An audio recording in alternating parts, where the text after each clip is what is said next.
Blessed be the name of God. Please be seated.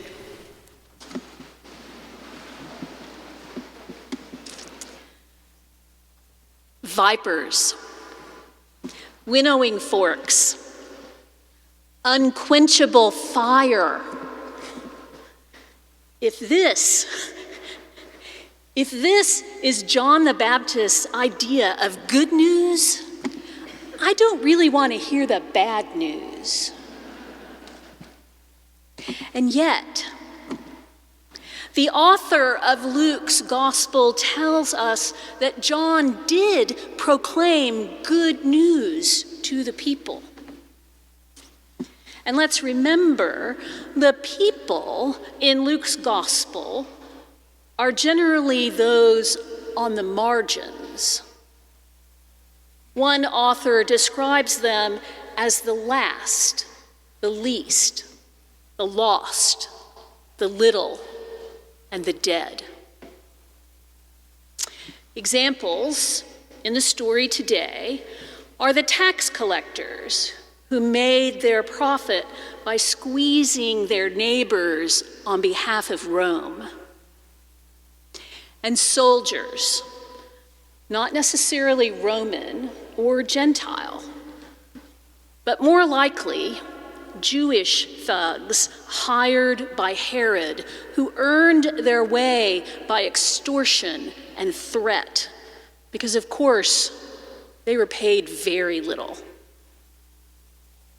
And then there is the general crowd, the poor, the outcasts, the misfits, the riffraff, the last, the least, the lost, the little. Jesus isn't even here yet, but they are here, attracted to John, the forerunner of Jesus. They come out to see John, who then calls them to repentance. And for the author of Luke's gospel, repentance is not just a deep thought or a strong or soft, warm, fuzzy feeling of regret.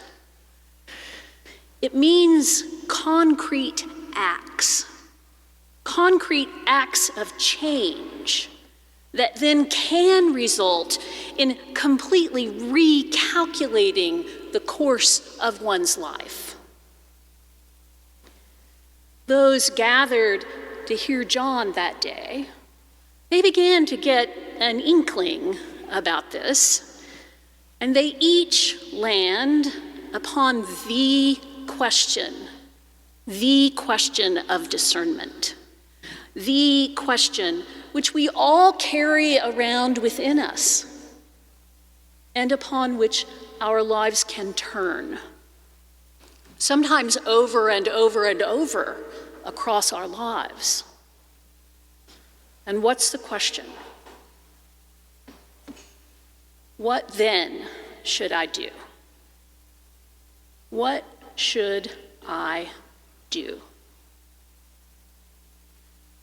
Often, we land here in the wake of crisis or a significant life event of some kind, like the death of a loved one, a marriage, a divorce, the birth of a child, the loss of a job, the acceptance of that promotion we were hoping for, a devastating illness or injury, or healing after a long recovery. What then should I do? It's the question we ask when we're overwhelmed, whether that's by pain, fear, guilt, exhaustion, or even great joy and celebration. It's the question we ask when we've been hurt or when we've hurt another. It's the question we ask when the pain of the world is palpable,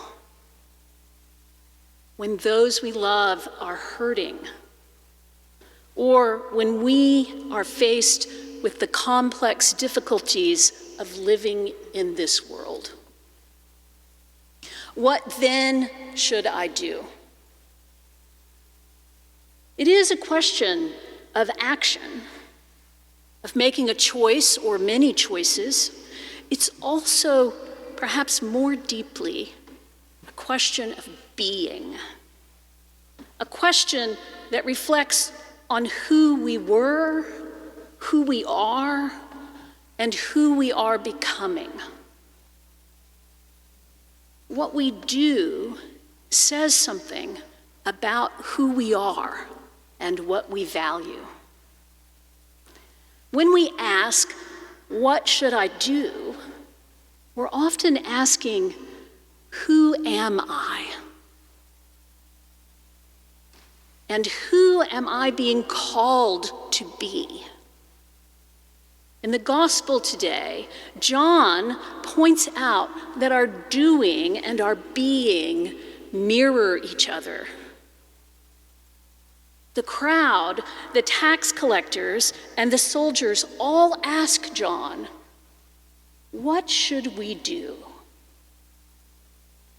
And John tells them, pretty straightforward guy. Notice that his instructions, they're not particularly complicated, nor are they, at least on the surface, particularly spiritual. To the crowd, he says, "Share what you have." And to the tax collectors, "Don't collect more than the prescribed amount. Take only what is fair." To the soldiers, he says, "Don't use fear and intimidation and threats to extort the people." In essence, John outlines the playground rules that have been around since the beginning of time. Share, be fair, and don't bully the other kids. Share, be fair, don't bully other people. Notice that John is offering them instructions entirely within their reach. Options that are simple and ordinary within the context of their lives. He doesn't tell tax collectors to become social workers or soldiers to join the Salvation Army. He doesn't tell the crowd to organize an outreach program or to go on a mission trip. Some may come to that conclusion through their own discernment and sitting with the question. But John isn't telling them that. Part of John's good news is that repentance and faithfulness happen within our everyday lives, not apart from them, within them. We're not asked to become something we're not, but to reclaim and become fully who we are and who we are created to be. Also notice that John isn't asking the folks gathered around him to change the world. He's asking them to live their lives with the needs and lives of their neighbors in mind, knowing that by doing so, their own hearts will change. He doesn't ask the crowd to eliminate poverty, but in compassion, to share what they have with those who are hungry and cold. He doesn't ask the tax collectors to reform the tax code, but to be just and fair in their dealings. He doesn't ask the soldiers to end the Roman occupation, but he calls them to act with dignity and not abuse their power. He opens the possibility that in living their lives from a place of compassion, justice, and dignity, they can rediscover and reclaim themselves and their way of being. The good news from John is that compassion, justice, and dignity can change everything, because it means they will be more ready for the one who is coming, more ready for Jesus. Our ordinary everyday lives, our everyday living, is the container for our discernment. The place where the question, what then should I do, lives within us and has its context. The good news from John is that in asking the question, we can reclaim ourselves and let our own heart be shaped anew, and then become participants in the coming of God's reign.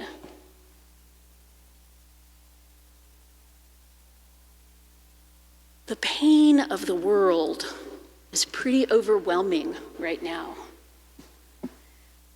Maybe you are overwhelmed with pain right now. Or maybe life is very good and joy abounds. In all of that, where do you need to reclaim yourself? How might you more deeply align your heart and your being with God's purposes of compassion, justice, and dignity, so that you can be more ready for Jesus when he comes? What then should I do? It's a question worth asking. The answer will change everything. Thanks be to God.